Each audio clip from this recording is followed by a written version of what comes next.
I did not have the best day today. Not the most fun and exhilarating kind of day. I've been worried this last like week and a half about my car.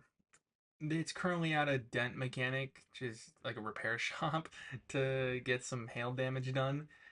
And without going through all the details, they just won't fucking give me my car back. They say it's been totaled out or something, and it's they gotta talk with insurance. Instead of they haven't even repaired my car. They haven't done anything to it. They just won't give it back to me, and it's really frustrating. But I went through a whole series of misadventures today after work,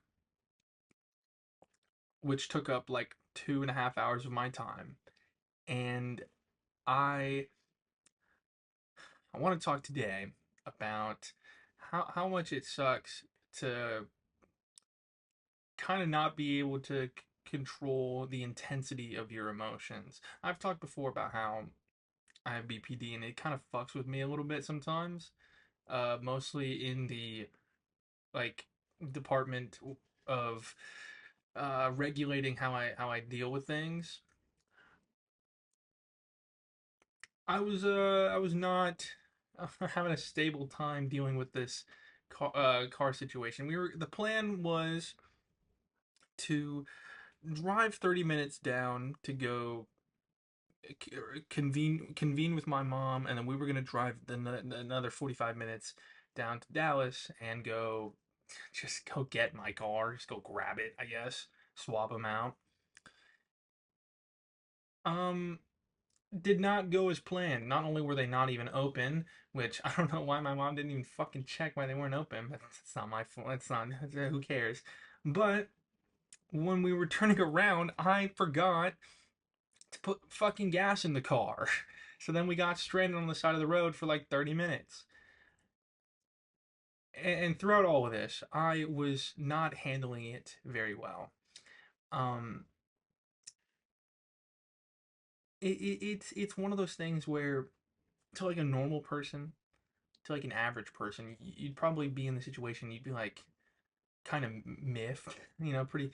You'd be upset to a degree, but you wouldn't be literally physically like unrestrained. I was trying really hard not to just punch everything in the car. I don't know if you ever thrown a punch in a car. It doesn't really work. You're in a seat. You can't really throw a punch in a seated position. It doesn't work.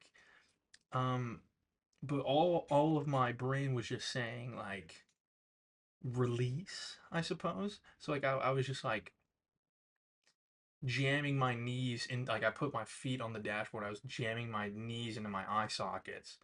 I was very frustrated, and it's not pretty at all. And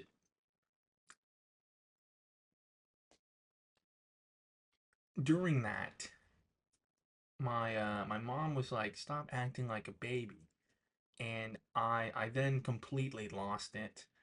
Um, and again, not pretty.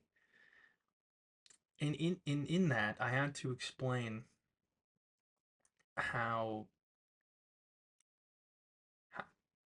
like it just happens. It's like a sneeze.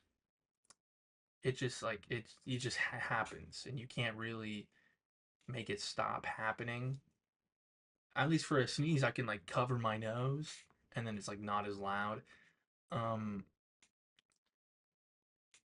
when I get into that level of frustration, it just like things just happen, and it's not like enjoyable at all. Like I'm like just a bystander in it.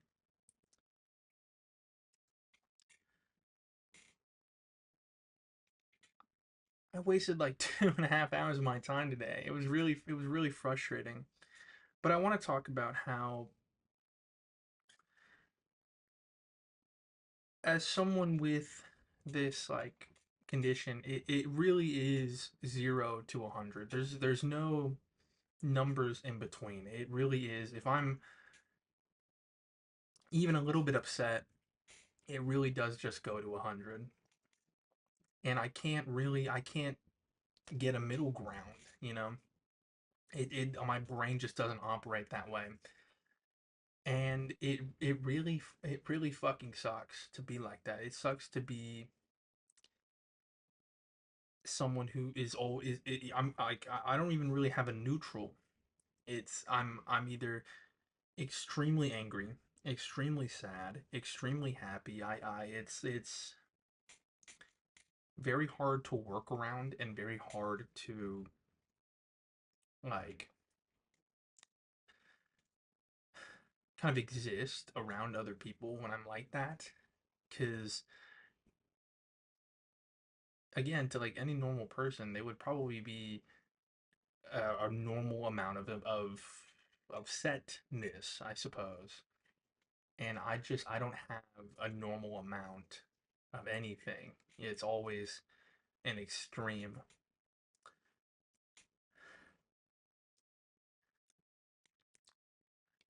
And I'm like really kind of like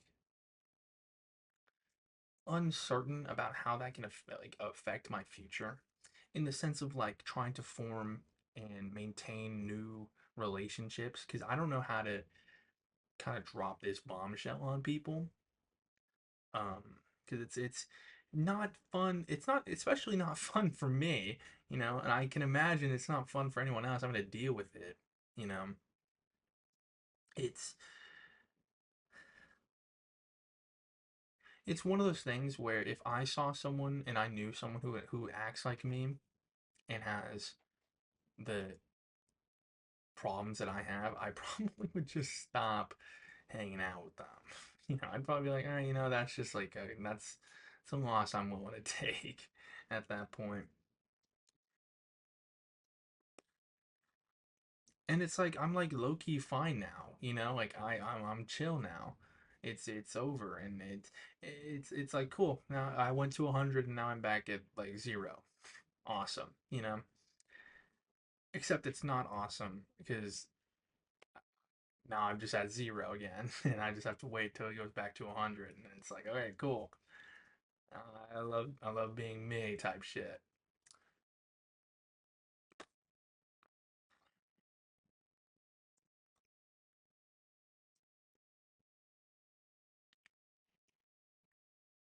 It's just really difficult to deal with sometimes. But uh, the cool part is like this usually rarely happens. So we just gotta minimize it as much as we can. What I'm trying to say with this video here is that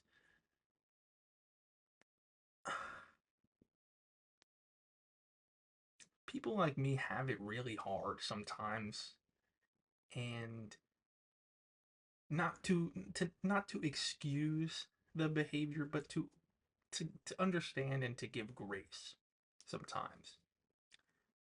Because as much as it may look like I'm acting like a baby or like a child and I'm having a tantrum moment, um, there's literally like no other way for me to kind of get it out of my system, if that makes sense. It kind of just happens that way. I was very upset with the lady when the lady said that they weren't even open. I, I I ripped the cable out of my phone, and I left this little tip part in my phone, and I didn't realize that because I felt a scratch, and I was like, oh, cool, broke my charger. Awesome. That's something I can attribute to this. And it's really not fun. Again, not to excuse the behavior, but to understand it and to give a little grace. Thank you.